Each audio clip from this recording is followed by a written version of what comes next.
In this training byte, we will create a subcircuit out of the buffer schematic that we created earlier in this training byte channel. A subcircuit is a micromodel that can be placed in a library and added to other designs for simulation reuse. We'll start by using the buffer project that we created in a previous training byte, and creating a new project titled Buffer2.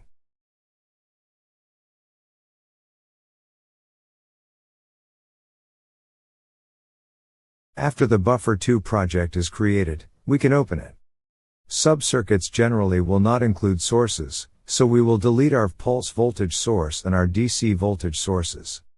We are also going to delete the load components on our buffer so they will not be part of our subcircuit, and we can also remove the param part that was used for the value of the load capacitor. A subcircuit is similar to a hierarchical block, so we have to label our interface signals with port symbols.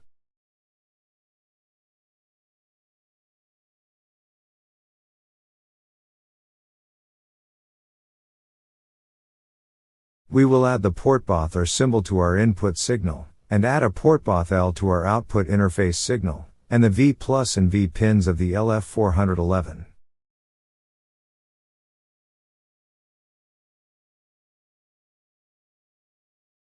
We need to change the name of the schematic folder to buffer rather than schematic1. We will use the tools, create netlist command, to create a text netlist for the subcircuit. We will click the PSpice tab, select Create Subcircuit Format Netlist, change the directory to the main directory, and click OK to view the file. Click the Outputs folder and double-click the library file.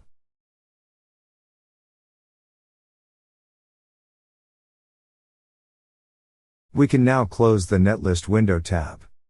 We have now created the PSpice model library that we need for our subcircuit, but we also need a schematic symbol, so we can add the part to a schematic.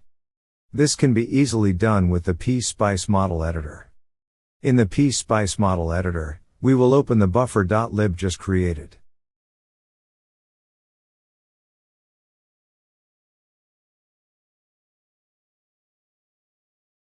We can use the file, export to capture part library command to create our symbol. We will click OK to create the part, and click OK again. After the symbol is created, we can close the PSpice Model Editor.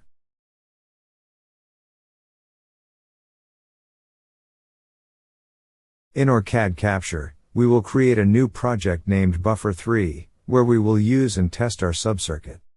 Our subcircuit consists of two pieces, an OrCAD Capture schematic symbol, and a PSpice model library. To allow OrCAD Capture to access the symbol in the symbol library, we will add the buffer library that we created. We can now add our subcircuit just like any other part.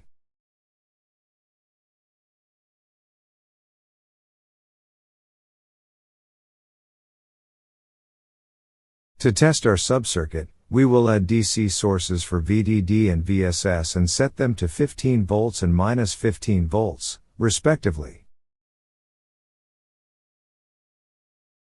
We'll also add a resistor and capacitor as a load for our buffer.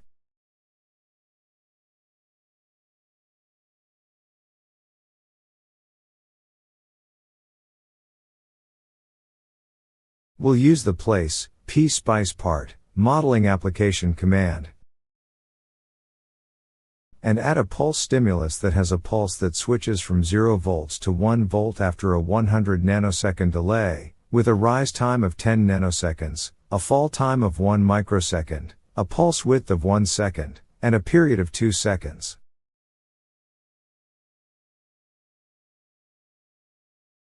We add a ground symbol and wire our parts together.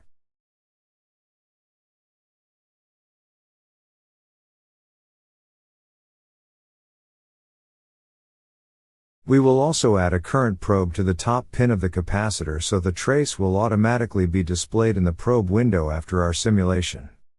We will edit our simulation profile to run a transient analysis for 5 microseconds. In the Configuration Files tab of the simulation profile, we will tell the PSpice simulator where to find the buffer.lib PSpice model library. We click the library category, navigate to our course installation directory and select our buffer.lib PSpice library file, and add it to the design.